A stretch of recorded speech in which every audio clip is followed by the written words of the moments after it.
Hi, and welcome to day number 43 in our Root Through the Bible journey through the Bible, Route 66 rather, as we're going through the Bible, reading it this year, and hopefully you're enjoying it. We're starting a brand new book, the book of Numbers. And the very first chapter, we're going to find out why it is called Numbers, and that is because they numbered the people. Today's reading is just one chapter, Numbers chapter 1. And it's a long one, and it is kind of tedious as you read through all of the population. God demanded a census to be taken, counting of all Israelites to prepare for their journey into the promised land and the battles ahead of them. Each tribe was counted except for the Levites. They were the priests. They weren't counted. They were separate. They're supposed to take care of the tabernacle.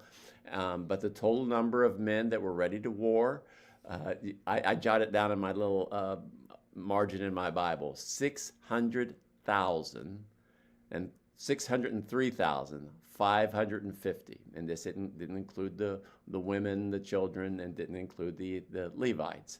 The Levites were given a special duty to care for the tabernacle instead of doing the fighting.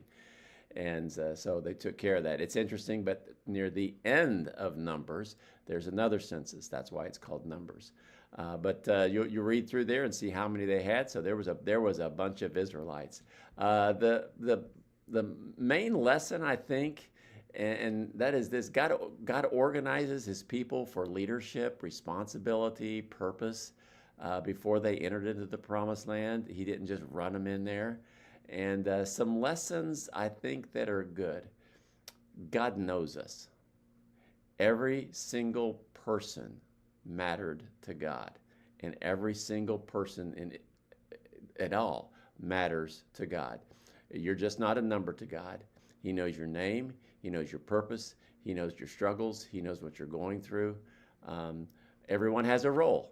The warriors had to fight. The Levites had to take care of the temple. Everybody has different gifts and abilities, and we're all supposed to do different things, but we're all important in God's eyes. And I think another lesson from this chapter is preparation always leads to success. If you're going to be successful, you need to prepare for it. If you got a ball team, you need to have a practice.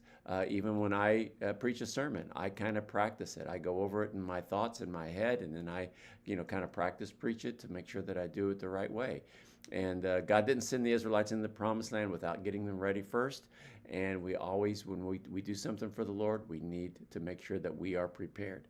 Musician practice. Our music team always practices before they play, and so I think that's important. And preparation leads to success. Some good lessons in this. It's one chapter. It's a long chapter, but enjoy your reading today. God bless you as we begin the